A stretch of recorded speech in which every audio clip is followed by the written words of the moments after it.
Assalamualaikum warahmatullahi wabarakatuh. Saya Desri Faradila Nur Afisa, NPM 177550006. Pada kesempatan kali ini saya akan memaparkan hasil proposal skripsi saya yang berjudul Analisis Faktor yang Mempengaruhi Manajemen Pajak dengan Indikator Tarif Pajak Efektif. Studi empiris pada perusahaan pertambangan yang terdaftar di Bursa Efek Indonesia periode 2017 sampai 2019. Bab 1 yaitu pendahuluan, di mana terdapat latar belakang penelitian.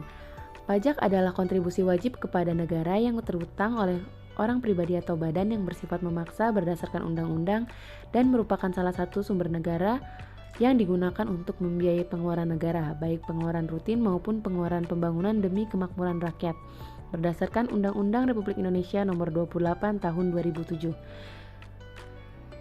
Pentingnya pajak terbukti dalam data APBN tahun 2019 seperti gambar di samping, di mana sebesar 82,5% dari total penerimaan negara bersumber dari pajak. Pajak sumber utama pendapatan negara.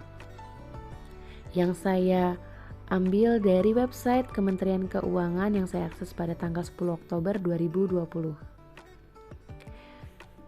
Undang-Undang Nomor 36 Tahun 2008 berisi peraturan mengenai pajak penghasilan yang dikenakan oleh wajib pajak pribadi maupun wajib pajak badan. Perusahaan sendiri merupakan salah satu subjek dari wajib pajak badan, dan ketika perusahaan mendapatkan penghasilan, maka akan dikenai pajak sesuai dalam Undang-Undang Nomor 36 Tahun 2008 tentang pajak penghasilan. Oleh sebab itu, bagi perusahaan dan bagi entitas bisnis, pajak merupakan hal yang dianggap sebagai beban yang dapat mengurangi laba bersih perusahaan, sehingga manajer akan berusaha untuk meminimalkan beban pajak tersebut agar dapat meningkatkan laba yang diperoleh. Menurut Suwandi tahun 2014, upaya meminimalkan beban pajak dapat dilakukan dengan berbagai langkah, seperti cara yang masih berada dalam bingkai peraturan atau yang biasa kita kenal sebagai tax avoidance, sampai dengan yang melanggar peraturan perpajakan atau yang biasa dikenal tax evasion. Dalam hal melakukan penghematan pajak secara legal, dapat dilakukan melalui manajemen pajak. Apa sih manajemen pajak? Manajemen pajak itu sendiri merupakan strategi yang dilakukan oleh manajemen untuk meminimalkan pajak terutang tanpa melanggar peraturan perpajakan, yang terdiri dari fungsi perencanaan pajak atau tax planning, pelaksanaan kewajiban perpajakan atau tax implementation, dan pengendalian kewajiban perpajakan atau tax control. Terdapat beberapa cara agar perusahaan dapat memaksimalkan manajemen pajaknya. Salah satunya yaitu dengan cara memaksimalkan tax insentif. Insentif pajak diperoleh dari memanfaatkan faktor-faktor yang dapat meminimalkan pembayaran pajak perusahaan. Faktor-faktor tersebut antara lain terdapat ukuran perusahaan, profitabilitas perusahaan, intensitas aset tetap, intensitas persediaan, dan set kesempatan investasi dalam perusahaan. Penelitian serupa telah dilakukan oleh Darmadi dan Zulaika tahun 2013. Selanjutnya, rumusan masalah. Rumusan masalah pada proposal penelitian ini yaitu yang pertama, apakah ukuran perusahaan berpengaruh terhadap manajemen pajak perusahaan?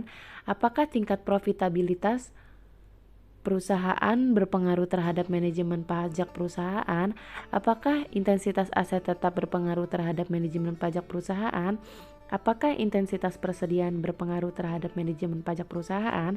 Dan apakah set kesempatan investasi berpengaruh terhadap manajemen perusahaan?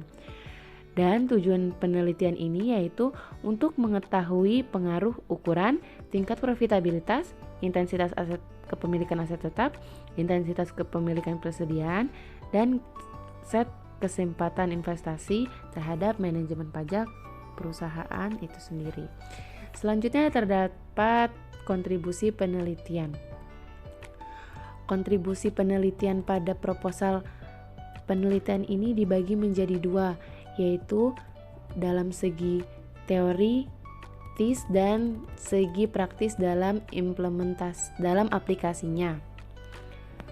Dalam segi teoritis, penelitian ini diharapkan dapat memberikan kontribusi pada perkembangan teori serta menjadi literatur bagi penelitian yang berkaitan dengan akuntansi manajemen, perpajakan, keuangan, dan kajian manajemen pajak pada umumnya.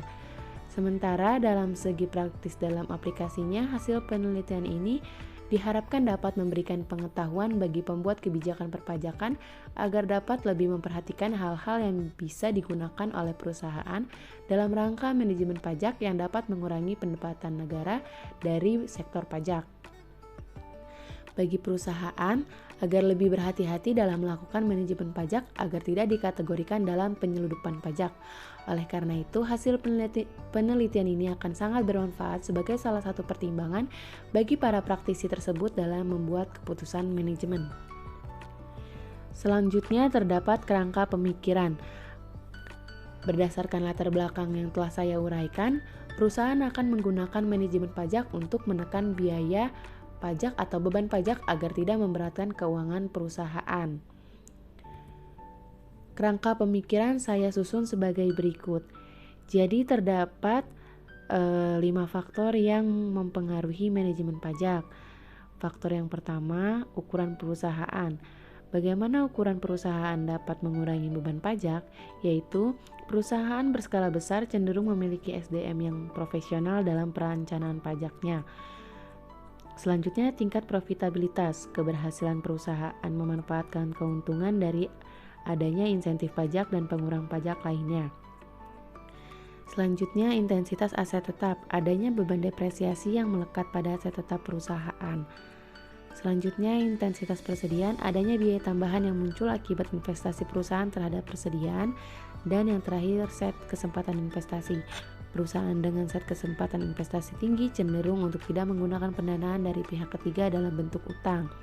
Nah, kelima faktor tersebut dapat mengurangi beban pajak perusahaan. Bab 2 yaitu tinjauan pustaka. Landasan teori. Yang pertama, teori keagenan atau agensi teori. Agen dalam hal ini adalah manajer dan prinsipal dalam hal ini adalah pemegang saham. Manajer sebagai orang yang menjalankan perusahaan memiliki lebih banyak informasi mengenai perusahaan dibandingkan informasi yang dimiliki oleh pemilik saham.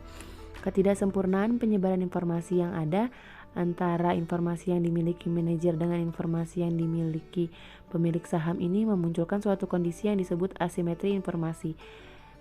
Menurut Rushidi dan Martani tahun 2014. Yang selanjutnya yaitu konsep pajak menurut Profesor Dr. PJA Adriani yang telah diterjemahkan oleh Raden Santoso Brotodihardjo dalam bukunya Purwono tahun 2010. Pajak adalah iuran kepada negara yang dapat dipaksakan yang terutang oleh mereka yang wajib membayarnya menurut peraturan tanpa mendapat prestasi kembali yang langsung dapat ditunjuk dan yang gunanya adalah untuk membiayai pengeluaran umum terkait dengan tugas negara dalam menyelenggarakan pemerintahan. Pengertian ini sesuai dengan pasal 1 angka 1 Undang-Undang Nomor 28 Tahun 2007 yang menjelaskan bahwa pajak adalah kontribusi wajib kepada negara yang terutang oleh orang pribadi atau badan yang bersifat memaksa berdasarkan undang-undang dengan tidak mendapatkan imbalan secara langsung dan digunakan untuk keperluan negara bagi sebesar-besarnya kemakmuran rakyat. Selanjutnya, ada konsep manajemen pajak. Upaya dalam melakukan penghematan pajak secara legal dapat dilakukan melalui manajemen pajak. Manajemen pajak adalah sarana untuk memenuhi kewajiban perpajakan dengan benar, tetapi jumlah pajak yang dibayar dapat ditekan serendah mungkin untuk memperoleh laba dan likuiditas yang diharapkan. Menurut dalam Lumban Toruan tahun 1996. Manajemen pajak yang dilakukan oleh perusahaan dapat diteliti dengan menggunakan tarif pajak efektif atau effective tax rate. Tarif pajak efektif didefinisikan oleh Richardson dan Lanis tahun 2007 merupakan perbandingan antara pajak real yang dibayarkan oleh perusahaan dengan laba komersial sebelum pajak. Berdasarkan Undang-Undang Nomor 36 tahun 2008 tentang pajak penghasilan, ditetapkan bahwa tarif pajak penghasilan badan di Indonesia adalah 25%. Dengan adanya tarif pajak efektif, maka perusahaan akan mendapatkan gambaran secara real Bagaimana usaha manajemen perusahaan dalam menekan kewajiban pajak perusahaannya?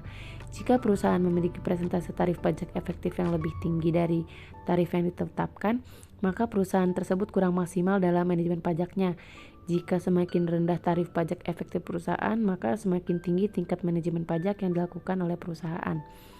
Perusahaan yang memiliki persentase tarif pajak efektif lebih rendah dari yang tarif efektif yang ditetapkan, maka dapat dikatakan bahwa perusahaan tersebut telah maksimal dalam memanfaatkan insentif perpajakan yang dapat memperkecil persentase pembayaran pajak dari laba komersial.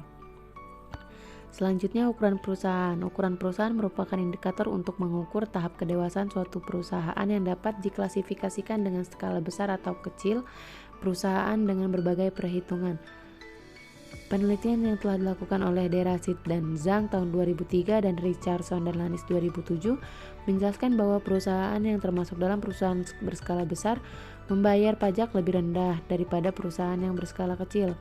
Untuk itu diperlukan sumber daya manusia yang ahli dalam perpajakan agar manajemen pajak yang dilakukan perusahaan dapat maksimal dan dalam menekan biaya pajak perusahaan. Selanjutnya, tingkat profitabilitas menurut Atharvaman tahun 2011 menjelaskan bahwa profitabilitas selain digunakan untuk mengukur kemampuan perusahaan dalam menghasilkan laba, juga untuk mengetahui efektivitas manajemen perusahaan dalam mengelola aset yang dimiliki. Ketika perusahaan telah mengalami laba, maka dapat dikatakan bahwa manajemen telah bekerja dengan baik dalam memaksimalkan sumber daya yang dimiliki oleh perusahaan sehingga pendapatan yang diterima oleh perusahaan lebih besar daripada biaya yang diperlukan untuk mendapatkan pendapatan menurut Atharvaman tahun 2011. Pengukuran efektivitas pengelolaan sumber daya perusahaan dengan pendapatan yang diterima atau yang sering disebut profitabilitas perusahaan dapat dihitung dengan pendapatan yang dihasilkan dengan total aset yang ada dalam perusahaan. Besarnya pajak penghasilan ditentukan oleh penghasilan yang diterima atau diperoleh perusahaan dalam tahun pajak. Semakin besar penghasilan yang diterima oleh perusahaan akan berpengaruh pada besarnya pajak penghasilan yang harus dibayarkan oleh perusahaan menurut Richardson dan Lanis tahun 2007. Selanjutnya, intensitas aset tetap. Aset tetap yang dimiliki perusahaan akan menyusut nilainya dikarenakan sifat aus yang dimiliki oleh aset tetap tersebut. Seiring dengan pemakaian aset tetap, maka kemampuan potensial aset tetap untuk menghasilkan pendapatan akan semakin berkurang. Penyusutan nilai tersebut berlaku untuk aset tetap yang digunakan dan dimanfaatkan oleh perusahaan maupun aset tetap yang tidak digunakan oleh perusahaan. Hal ini dikarenakan sifat aset tetap yang dapat ketinggalan zaman atau usang. Depresiasi adalah metode pengalokasian biaya aset tetap untuk menyusutkan nilai secara sistematis selama periode manfaat dari aset tersebut menurut Martani tahun 2012. Semakin tinggi rasio aset tetap yang dimiliki perusahaan, maka semakin tinggi pula beban depresiasi yang melekat atas aset tersebut. Beban depresiasi yang timbul atas kepemilikan aset tetap akan mempengaruhi pajak perusahaan. Hal ini dikarenakan beban depresiasi akan bertindak sebagai pengurang laba bersih perusahaan dan nantinya akan mengurangi pajak yang dibayarkan oleh perusahaan. Selanjutnya, intensitas persediaan. Intensitas persediaan merupakan kemampuan dana yang tertanam dalam persediaan berputar dalam suatu periode tertentu atau likuiditas dari inventory dan tendensi akan adanya overstock. Investasi persediaan yang dilakukan oleh perusahaan dapat diukur dengan rasio perbandingan antara jumlah persediaan dengan total aset menurut Richardson dan Lanis tahun 2007.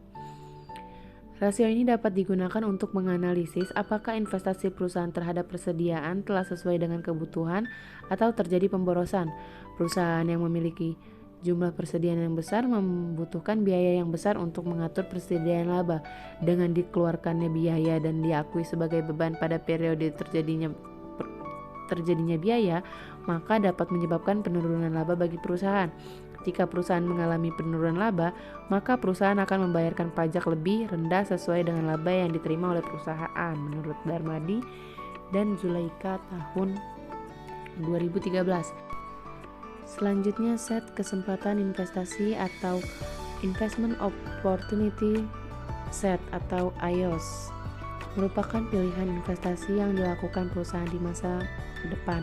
Menurut Handani tahun 2012 bahwa perusahaan yang memiliki set kesempatan investasi lebih tinggi cenderung untuk menggunakan pendanaan internal sehingga keuntungan dari investasi yang diperoleh akan lebih memaksimalkan nilai pemegang saham.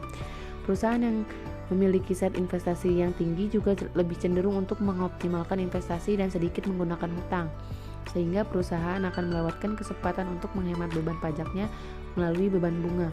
Mengacu kepada Adam dan Goyal tahun 2007, maka set kesempatan investasi diukur menggunakan market to book asset ratio. Selanjutnya, penelitian terdahulu. Berikut merupakan penelitian terdahulu yang saya rangkum dalam tabel penelitian terdahulu. Terdapat 6 penelitian terdahulu yang menjadi referensi saya dalam membuat proposal penelitian ini. Selanjutnya, perumusan hipotesis. Perumusan hipotesis, saya membaginya menjadi 5 hipotesis. Yang pertama, ukuran perusahaan berpengaruh terhadap manajemen pajak. Yang kedua, tingkat profitabilitas perusahaan berpengaruh terhadap manajemen pajak. Yang ketiga, intensitas aset tetap berpengaruh terhadap manajemen pajak. Yang keempat, intensitas persediaan berpengaruh terhadap manajemen pajak. Dan yang terakhir, set kesempatan investasi berpengaruh terhadap manajemen pajak. Model penelitian dalam proposal skripsi ini yaitu manajemen pajak yang diproyeksikan dalam tarif pajak efektif merupakan variabel terikat atau yang biasa disebut dependent variable. Selanjutnya, ukuran perusahaan, tingkat profitabilitas, intensitas aset tetap, intensitas persediaan, dan set kesempatan investasi merupakan variabel bebas dalam penelitian ini. Bab 3 mengenai metode penelitian. Populasi dan sampel.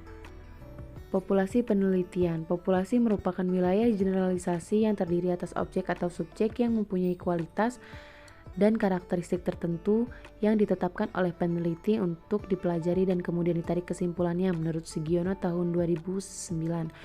Populasi dalam penelitian ini merupakan perusahaan sektor pertambangan yang terdaftar di Bursa Efek periode 2017 sampai 2019.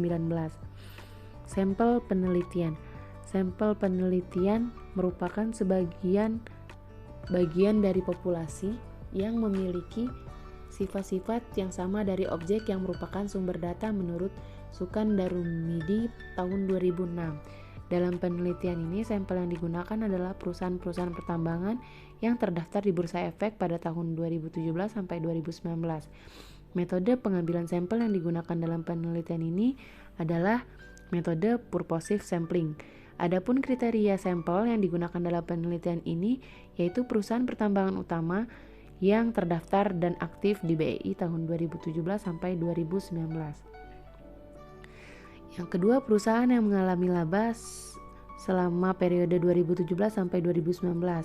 Kriteria ini digunakan karena pajak penghasilan dikenakan atas laba yang diperoleh perusahaan. Perusahaan yang menerbitkan laporan keuangan lengkap per 31 Desember selama periode 2017 sampai 2019. Kelengkapan laporan keuangan sangat diperlukan dalam penilaian variabel-variabel penelitian, sehingga perusahaan yang tidak lengkap laporan keuangan tidak termasuk dalam sampel penelitian. Yang terakhir, laporan keuangan tahunan disajikan dalam mata uang rupiah. Selanjutnya, jenis data dan metode pengumpulan data. Jenis data yang digunakan dalam penelitian ini adalah data sekunder yang diperoleh atau dikumpulkan dan diolah oleh pihak luar serta dipublikasikan berupa laporan tahunan dan laporan keuangan pada perusahaan sektor pertambangan. Data sekunder pada penelitian ini diperoleh dari situs resmi Bursa Efek Indonesia. Selanjutnya, metode pengumpulan data. Metode pengumpulan data dalam penelitian ini dilakukan dengan cara yang pertama studi pustaka. Studi pustaka itu sendiri yaitu dengan cara menelaah pustaka, eksplorasi dan mengkaji berbagai literatur pustaka seperti buku-buku, jurnal, masalah, literatur, dan sumber lain yang berkaitan dengan penelitian. Selanjutnya, metode dokumentasi. Metode dokumentasi itu sendiri yaitu metode mengumpulkan data dengan cara mencatat, mengkaji dokumen-dokumen yang berhubungan dengan penelitian. yakni tentang laporan keuangan dan laporan tahunan pada perusahaan sektor pertambangan periode 2017 sampai 2019 yang saya peroleh dari Bursa Efek Indonesia. Selanjutnya, terdapat operasionalisasi variabel. Variabel itu sendiri merupakan apapun yang dapat membedakan atau membawa variasi pada suatu nilai menurut Sekaran 2006. Dalam penelitian ini digunakan dua variabel, yaitu variabel terikat atau dependen dan variabel bebas atau independen. Variabel terikat atau dependen dalam penelitian ini yaitu tarif pajak efektif.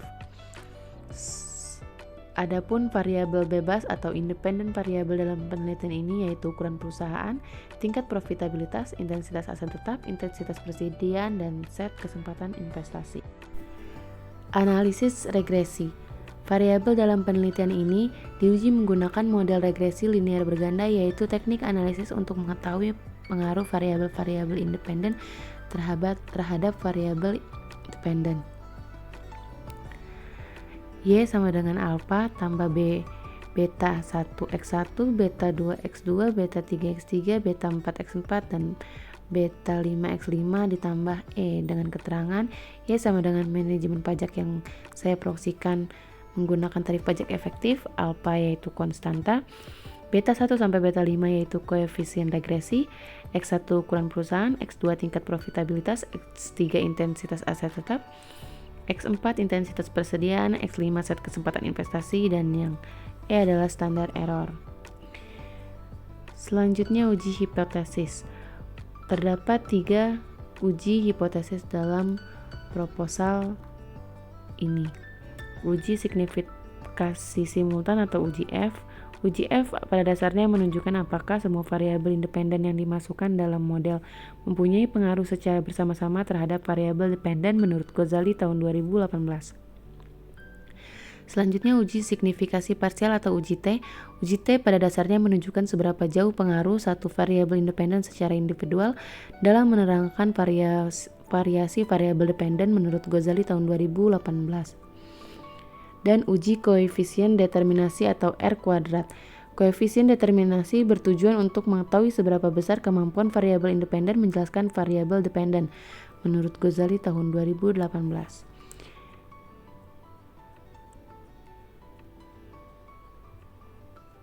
Sekian yang dapat saya jelaskan. Mohon maaf bila ada kekurangan atau kesalahan. Wabillahi taufiq wal hidayah. Wassalamualaikum warahmatullahi wabarakatuh.